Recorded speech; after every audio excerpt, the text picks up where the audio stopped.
Idukki ഭദ്രാസനാധിപൻ doctor Kuriakose Mar Cleemis മെത്രോപൊലിത്തെ സഭാ നടപടികളിൽ നിന്നും മാറ്റി നിർത്താൻ ഇന്ന് ചേർന്ന അടിയന്തര സുനഹദോസ് തീരുമാനിച്ചു. ഇദ്ദേഹം അതീവ ഗൌരവമുള്ള അച്ചടക്ക ലംഘനം നടത്തിയതായി സഭയ്ക്ക് ബോധ്യപ്പെട്ടിട്ടുണ്ട്. അതുകൊണ്ടാണ് ഇനിയൊരു കൽപ്പനയുണ്ടാകുന്നതുവരെ എല്ലാ ചുമതലകളിൽ നിന്നും ശുശ്രൂഷകളിൽ നിന്നും മാറ്റി നിർത്തിയിട്ടുള്ളതെന്ന് സുനഹദോസിന് ശേഷം മെത്രോപൊലിത്തമാരുടെ സംയുക്ത വാർത്താ സമ്മേളനത്തിൽ അറിയിച്ചത്. മാർ ക്ലെമിസ് നടത്തിയ ആരോപണങ്ങളെക്കുറിച്ച് അന്വേഷിക്കാൻ സംയുക്ത പ്രവർത്തക സമിതിയെ സുനഹദോസ് ചുമതലപ്പെടുത്തിയിട്ടുണ്ട്. യാക്കോബായ സഭയിൽ ഇന്നുള്ള നേതൃത്വത്തെ പുറത്താക്കി ശുദ്ധീകരണം വേണമെന്ന് അൽമായ ഫോറം പ്രസിഡന്റ് മനോജ് കൊക്കാട് ആവശ്യപ്പെട്ടു. കഴിഞ്ഞ 10 വർഷമായി സഭയിൽ അഴിമതിയും സ്വജനപക്ഷപാതവും കൊടികുത്തി വാഴുകയാണെന്നും അദ്ദേഹം ആരോപിച്ചു.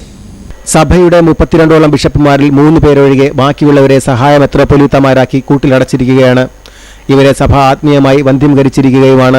ബിഷപ്പുമാരുടെ തെരഞ്ഞെടുപ്പ് സഭയുടെ നിയമങ്ങളോ മാനദണ്ഡങ്ങളോ നോക്കാതെയാണ് നടക്കുന്നതെന്നും അദ്ദേഹം ആരോപിച്ചു. ഇടുക്കി ബിഷപ്പ് വെളിപ്പെടുത്തിയതുപോലെ കോടിക്കണക്കിന് രൂപ നൽകി ബിഷപ്പുമാരാകുന്നവർ പണം തിരിച്ചുപിടിക്കുന്ന വ്യഗ്രതയിലാണെന്നും അദ്ദേഹം പറഞ്ഞു. ഈ മെത്രാപ്പോലിത്തന്മാര് ഇത്തരത്തിലുള്ള തെരഞ്ഞെടുപ്പ് നടപടിക്രമങ്ങൾ പൂർത്തിയാക്കാതെ ഈ സമൂഹത്തിൽ മേലധ്യക്ഷ സ്ഥാനത്ത് വരുന്ന മെത്രാപ്പോലിത്തന്മാര് ഇടുക്കി ബിഷപ്പിന്റെ ആരോപണം കൂടി കൂട്ടിച്ചേർത്ത് ഞാൻ പറയട്ടെ, അത് ശരിയാണെങ്കിൽ കോടിക്കണക്കിന് രൂപ കൊടുത്തു സ്ഥാനം ലഭ്യമാക്കി അദ്ദേഹത്തിന്റെ ആരോപണത്തെ കൂട്ടിച്ചേർത്ത് ഞാൻ സംശയിക്കുകയാണ്. പണം തിരികെ പിടിക്കുന്നതിനുള്ള വ്യഗ്രതയിലാണ് ഇപ്പോൾ.